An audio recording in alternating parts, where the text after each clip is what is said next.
नमस्कार, आदाब, सत श्री अकाल। मैं अभिजीत शर्मा आप सभी लोगों का स्वागत करता हूं। आज कहने के लिए तो बहुत सारी बातें हैं और मैं कई बातें भी कह सकता हूं आपको, लेकिन आज सिर्फ हम बात करेंगे हमारे बिहार के लिए। बिहार एक ऐसी भूमि जिस भूमि पर न जाने कितने संत महात्माओं ने जन्म लिया।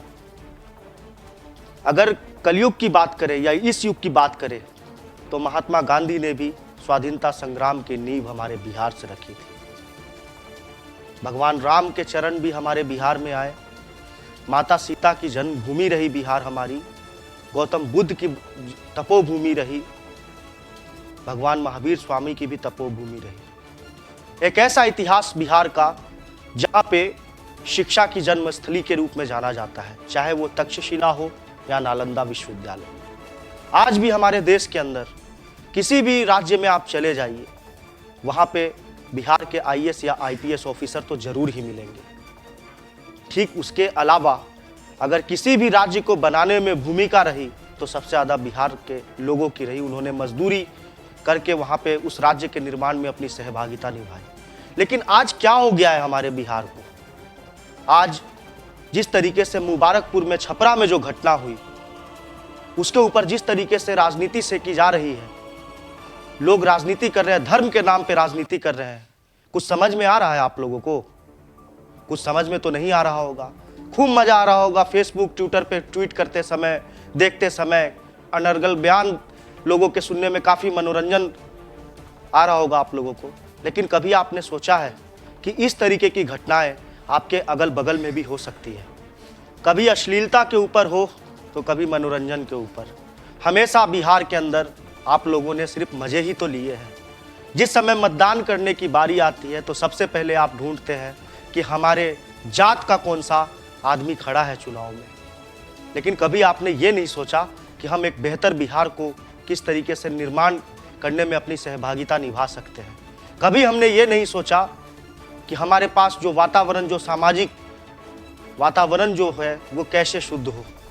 आज मुबारकपुर की घटना, कभी नवादा में कोई घटना, कभी गया में कोई घटना, कभी हाजीपुर में कोई घटना, कभी मुजफ्फरपुर में कोई घटना।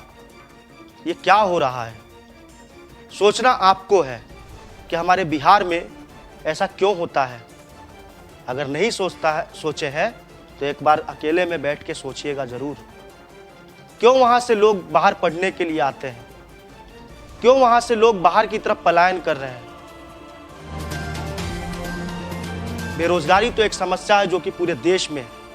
लेकिन कभी आपने सुना है कि एक गुजरात का आदमी अपने पूरे परिवार को लेकर के बिहार में नौकरी कर रहा हो?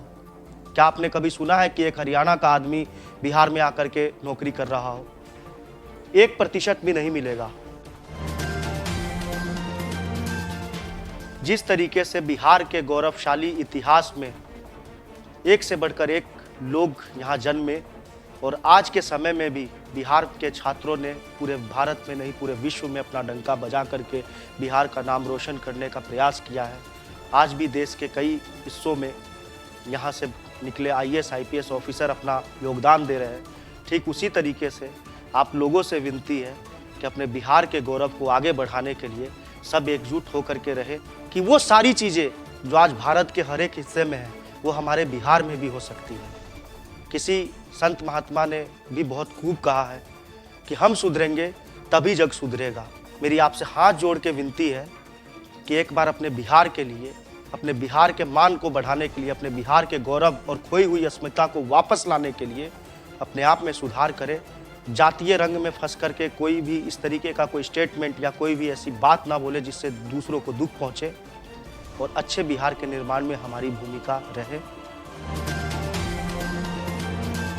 इस वीडियो को बनाने का मेरा उद्देश्य सिर्फ इतना है कि ये ज़्यादा से ज़्यादा 14 करोड़ जो बिहार में लोग निवास करते हैं उन सब तक ये वीडियो पहुँचे और एक बार अपनी अंतरात्मा को ध्यान में रखते हुए हमारे बिहार के लिए हम सब एकजुट होकर के खड़े रहें। बस यही कहना चाहता हूँ।